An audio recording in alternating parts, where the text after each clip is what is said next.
Les stratégies maçonniques pour influencer la législation antiterroriste de manière discriminatoire à l'égard des musulmans. Introduction. Au cours des dernières décennies, la question de la sécurité nationale a largement influencé les débats politiques et législatifs dans de nombreux pays. Les groupes maçonniques, souvent perçus comme des organisations secrètes, auraient utilisé leur influence pour orienter certaines législations, notamment celles relatives à la lutte contre le terrorisme.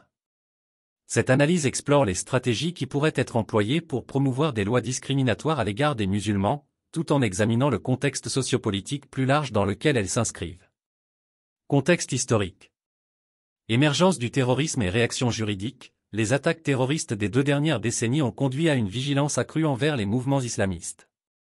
Cela a engendré des législations de plus en plus strictes. Rôle des organisations secrètes, les sociétés maçonniques ont une longue histoire d'influence politique. Leurs membres, souvent en position de pouvoir, peuvent faire pression pour des lois qui reflètent leurs valeurs et opinions. Stratégie d'influence. Lobbying et réseautage. Les membres du groupe maçonnique peuvent s'engager dans des efforts de lobbying auprès des décideurs politiques, cherchant à orienter la législation en faveur de mesures qui ciblent les populations musulmanes. L'établissement de réseaux solides parmi les parlementaires pour promouvoir des discours anti-musulmans. Contrôle de l'information. La diffusion de narrations biaisées sur l'islam et les musulmans à travers des canaux médiatiques peut façonner l'opinion publique, facilitant l'acceptation de lois discriminatoires. Organisation de séminaires et conférences pour présenter une vision alarmiste du terrorisme lié à l'islam.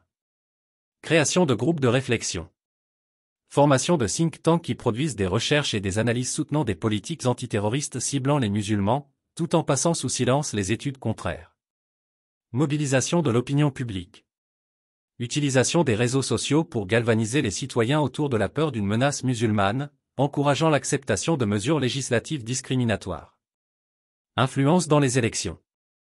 Soutien financier et logistique à des candidats qui partagent une vision discriminatoire des musulmans, les aidant à accéder à des postes décisionnels clés. Conséquences. Discrimination systématique, les lois adoptées peuvent systématiser la méfiance envers la communauté musulmane, portant atteinte à leurs droits civiques.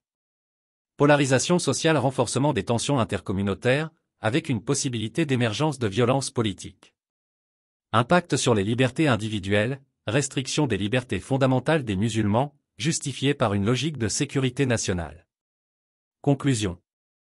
Les stratégies maçonniques pour influencer la législation antiterroriste, lorsqu'elles conduisent à des mesures discriminatoires à l'égard des musulmans, soulèvent des questions éthiques et morales.